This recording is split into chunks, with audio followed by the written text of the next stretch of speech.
One last problem from this type of problem of the formula for arc length. One last problem using this one before we move on to the other half of the section. Find the length of the curve. Y is equal to x squared over 2 over the interval x is between 0 and 1. So this looks quite simple. All we have to do is say, well, f prime of x. This is f of x. F prime of x is, the derivative here is x.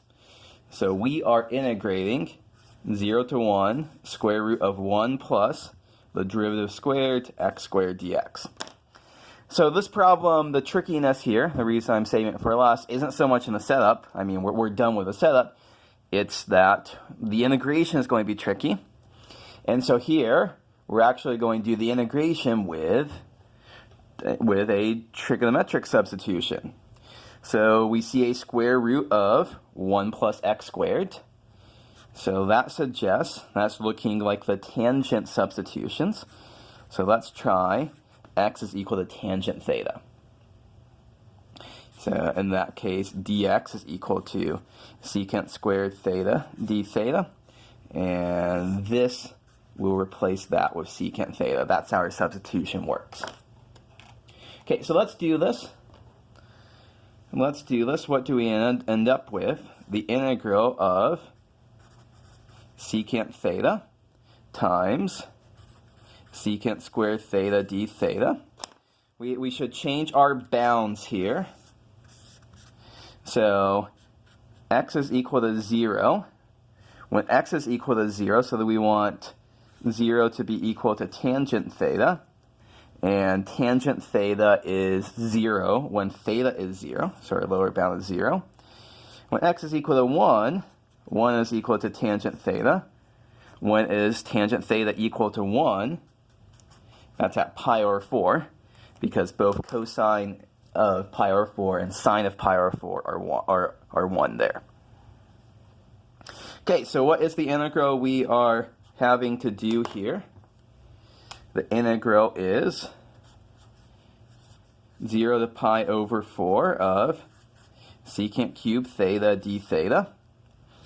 So the interesting part of this problem is that it's an 8.2 problem, but it's throwing back to 7.3 with our trigonometric substitutions and stuff like that.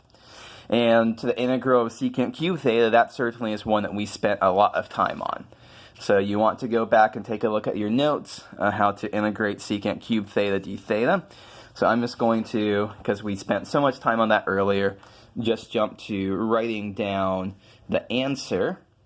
So it's secant theta tangent theta plus natural log of secant theta plus tangent theta. All of that over 2. And plug in 0 and pi over 4 were our bounds. So just remember how to do that, how to come up with this, how to integrate secant cubed theta d theta. The two big things that you need to do are use integration by parts, and also remember the trigonometric identity that secant squared theta is equal to tangent squared theta plus 1. So when we have this, let's see what happens. Plugging in pi over 4. So secant of pi over 4 times tangent of pi over 4 plus natural log of secant pi over 4 plus tangent pi over 4. All of that over 2. Minus secant of 0 times tangent of 0 plus natural log of secant of 0 plus tangent of 0, all of that over 2. Okay, tangent of 0 is of course 0, so that's all 0, and that's 0. Tangent of pi over 4 is 1, and secant of pi over 4 is root 2, because secant of pi over 4 is 1 over cosine of pi over 4. Cosine of pi over 4 is root 2 over 2. So 1 over root 2 over 2 is root 2. And secant of 0, that's 1 over cosine 0. So that's just 1. So what do we have here after making all these replacements?